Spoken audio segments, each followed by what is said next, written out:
On December 4, 1872, a merchant ship sailed across the cold Atlantic Ocean.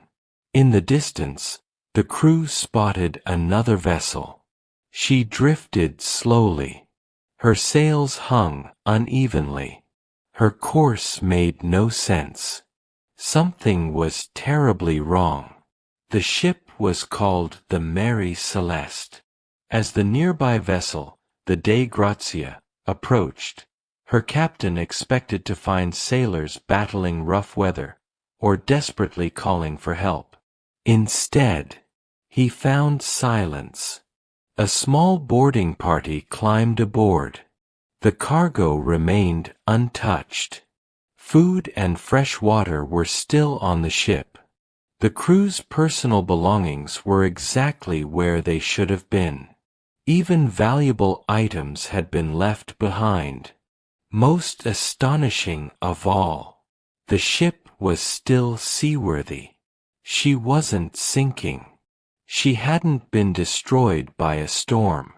She could still sail. Yet every person on board had vanished. Captain Benjamin Briggs was gone. His wife, Sarah, was gone. Their 2-year-old daughter, Sophia, was gone. The 7 crew members had vanished as well. There were no bodies, no signs of violence, no evidence of piracy, no farewell message. Only one clue stood out. The ship's lifeboat was missing. It was as if everyone had calmly stepped into that small boat and disappeared into one of the world's largest oceans. More than 150 years later, the fate of the Mary Celeste remains one of history's greatest maritime mysteries. So what could possibly persuade an experienced captain to abandon a perfectly seaworthy ship?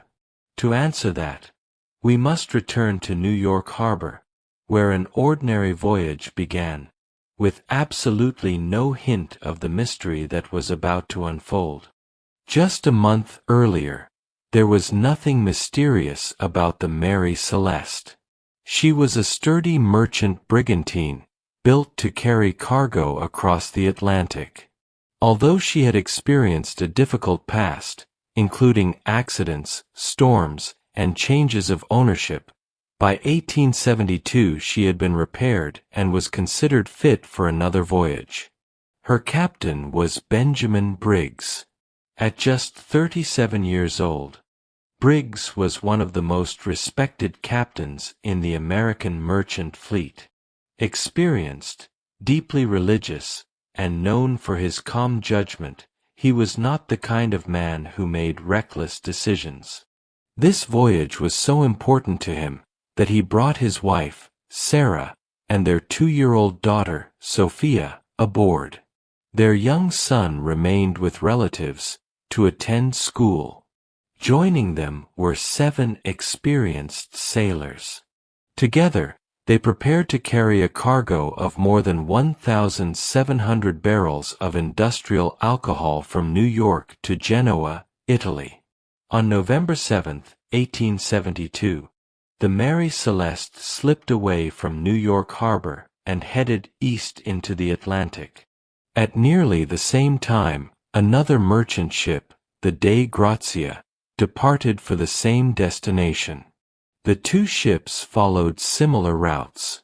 No one could have imagined that they would meet again. One would complete its voyage with a full crew. The other would become one of the greatest mysteries in maritime history. Somewhere between New York and Europe, something happened aboard the Mary Celeste. Whatever it was, it left a perfectly seaworthy ship drifting alone across the Atlantic. On the afternoon of December 4, 1872, the crew of the Dei Grazia finally reached the drifting ship.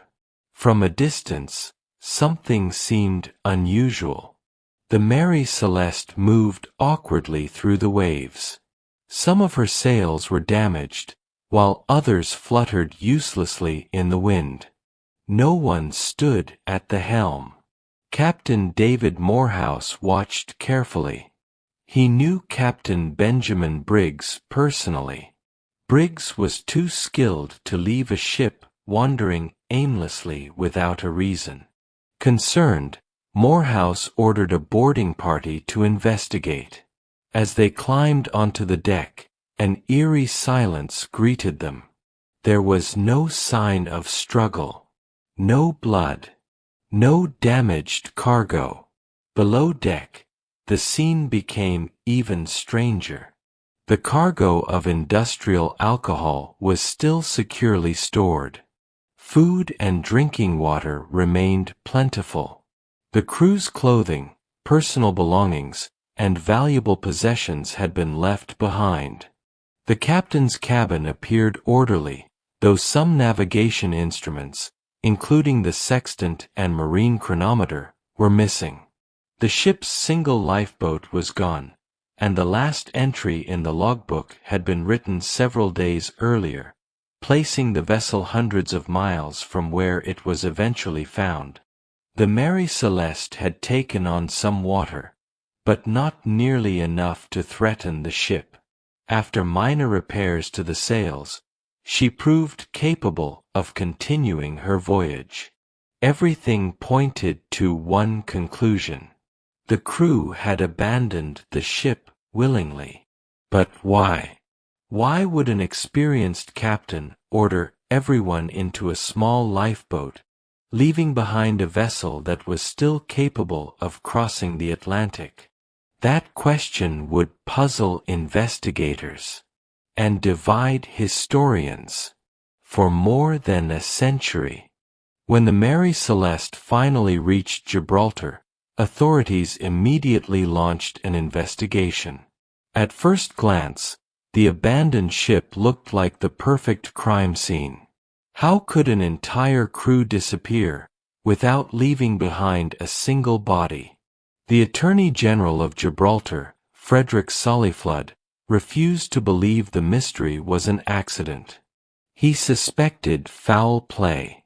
Perhaps the crew of the Dei Grazia had murdered everyone aboard before claiming the abandoned ship for the valuable salvage reward. Others suggested mutiny. Maybe the sailors had turned against Captain Briggs. Some even suspected insurance fraud, believing the ship's owners had staged the entire incident for financial gain. Investigators searched every corner of the vessel. They examined the cargo. They inspected the hull. They questioned the crew of the Dei Grazia, looking for contradictions in their accounts. But the evidence refused to support any of the accusations. The cargo was largely intact. The valuables had not been stolen. There were no signs of violence, no bloodstains, no damaged weapons, no indication that anyone had fought for their lives. Even the ship itself showed remarkably little damage for a vessel that had crossed the Atlantic without a crew. One by one, the investigators' theories began to fall apart. Eventually, no one could prove piracy. No one could prove mutiny. And no one could prove fraud. The official investigation ended without a single convincing explanation. The facts remained. The answers did not. If no crime had taken place, what danger could have persuaded Captain Briggs to abandon the safest place in the middle of the Atlantic? His own ship? With no clear answer from the investigation, speculation rushed in to fill the silence. Over the years, dozens of theories have tried to explain the fate of the Mary Celeste. Some claimed pirates attacked the ship. But pirates usually stole valuables. Here, money, personal belongings, and the cargo were largely untouched. Others suggested mutiny. Yet Captain Briggs was widely respected, and there was no evidence of a struggle anywhere on board. Then came the more sensational stories. Sea monsters, giant squids, the Bermuda Triangle, even alien abductions. These tales captured the public's imagination, but none are supported by credible historical evidence. In fact, the Mary Celeste was nowhere near the area commonly known as the Bermuda Triangle. More practical explanations focused on the sea itself. Perhaps a violent storm frightened the crew. Perhaps a rogue wave swept across the deck. Or perhaps the ship's cargo held the key. The Mary Celeste was carrying more than 1,700 barrels of industrial alcohol. Historians later discovered that a small number of barrels were made from porous red oak, which could allow alcohol vapors to escape. If those vapors accumulated below deck, Captain Briggs may have feared a catastrophic explosion. Even without a visible fire, the smell alone could have suggested that disaster was only moments away. It was a simple idea, but it explained something no other theory could. Why an experienced captain might willingly leave behind a ship that was still afloat. Still, one crucial question remained. If the crew escaped in the lifeboat expecting to return, why was no trace of them ever found? Today, many maritime historians believe the answer lies, not in the supernatural, but in a tragic chain of reasonable decisions. Imagine standing aboard the Mary Celeste. You are carrying thousands of barrels of highly flammable industrial alcohol. The ship has already taken on some water. A sounding of the hold suggests more water than expected, while the pumps appear unreliable. At the same time, the smell of alcohol may be growing stronger below deck. Then, perhaps a loud rushing sound echoes through the ship. Some researchers have suggested that escaping alcohol vapors could have produced a sudden pressure event, or an explosion-like blast without leaving burn marks. Although this remains a hypothesis, it would have been terrifying to anyone on board. Captain Briggs had only seconds to decide. Stay aboard and risk a catastrophic explosion, or temporarily abandon the ship, hoping to return once the danger had passed. He chose the safer option. Many historians believe the crew may have boarded the lifeboat, keeping it connected to the Mary Celeste with a long rope as the ship drifted ahead. Then something went terribly wrong. The rope may have snapped.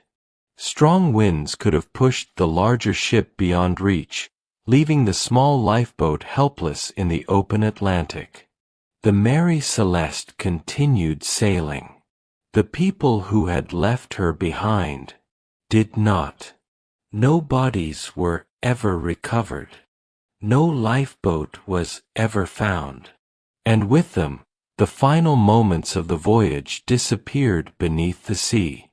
It is the explanation that best fits the evidence. But evidence is not proof. And the Atlantic has never revealed what happened next. The mystery of the Mary Celeste did not end in 1872. In many ways, it was only beginning. As newspapers reported the abandoned ship, readers around the world became captivated by the story. Every unanswered question invited another theory, and with so few facts available, imagination quickly filled the gaps. Then, in 1884, a young writer named Arthur Conan Doyle published a fictional short story based loosely on the incident. He changed many of the details. He invented new characters. He added dramatic events that had never happened. Yet many readers assumed the story was true. Over time, fiction and history became intertwined. Books, magazines, documentaries, and films repeated sensational claims, often presenting myths as facts. Tales of sea monsters, curses, ghost ships, and paranormal forces overshadowed the far more fascinating reality that an ordinary merchant vessel had presented investigators with an extraordinary puzzle. The Mary Celeste earned a reputation as the world's most famous ghost ship. But she was never a ghost ship. She was a real vessel, sailed by real people, whose disappearance left behind just enough evidence to keep the mystery alive, and just enough uncertainty to prevent it from ever being solved completely. More than 150 years later, historians continue to examine the same logbook entries, the same witness statements, and the same physical evidence. They have reached better explanations, but not a final answer, because somewhere between certainty and speculation, the Mary Celeste became more than a ship. It became a legend. More than 150 years have passed since the Mary Celeste was found drifting across the Atlantic. The ship has long since disappeared. Its crew was never seen again, and the mystery remains. Today, most historians agree that there is no convincing evidence of piracy, mutiny, murder, or anything supernatural. The facts point instead toward a tragic accident, one that began with a captain trying to protect the people under his command. But history cannot prove what happened. The missing lifeboat was never found. No survivor lived to tell the story. No final message was ever discovered. The Atlantic kept the last chapter for itself.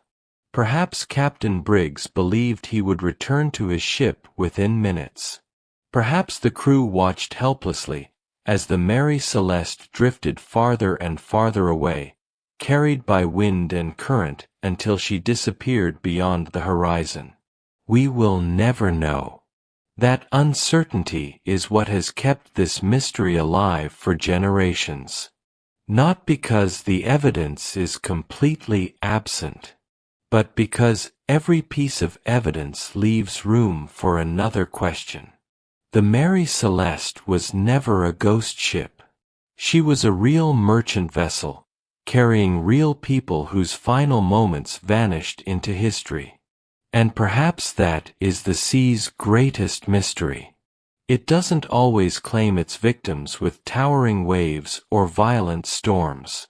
Sometimes, it simply lets them disappear, leaving behind nothing but silence, and a story that the world will never stop trying to solve.